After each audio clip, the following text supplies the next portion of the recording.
আচ্ছা, আপনারা নিশ্চয়ই দেখেছেন যে ট্রাক, বাস, লরি বা মালবাহী ভ্যানের পিছনে একটা ছেঁড়া জুতো বা চটি ঝুলতে দেখা যায়। এটা কখনো ভেবে দেখেছেন যে কেন এরকম প্রথা প্রচলিত? সাধারণত ট্রাক, বাস, লরি বা মালবাহী ভ্যানের পিছনে ছেঁড়া জুতো বা চটি ঝোলানো শুধুই কিন্তু কুসংস্কার নয়, এর নেপথ্যে রয়েছে বড় বৈজ্ঞানিক কারণ। এই ট্রাক, লরি বা ভ্যানের পিছনে ছেঁড়া জুতো বা চটি ঝোলানোর মূল কারণ হলো এটি দেখা যে গাড়িটি ওভারলোডেড কিনা। আগেকার দিনে গাড়ি ওভারলোড হয়েছে কিনা তা বোঝার জন্যই এই জুতো ঝোলানো হতো।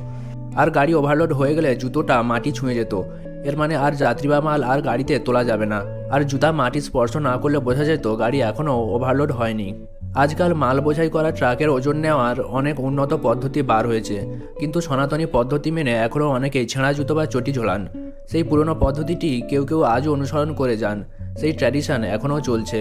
আর তবে শুধু বৈজ্ঞানিক কারণ নয়, ট্রাক, বাস, লরি বা মালবাহী ভ্যানের পিছনে ছেঁড়া জুতো বা চটি ঝোলানোর নেপথ্যে রয়েছে কুসংস্কারও।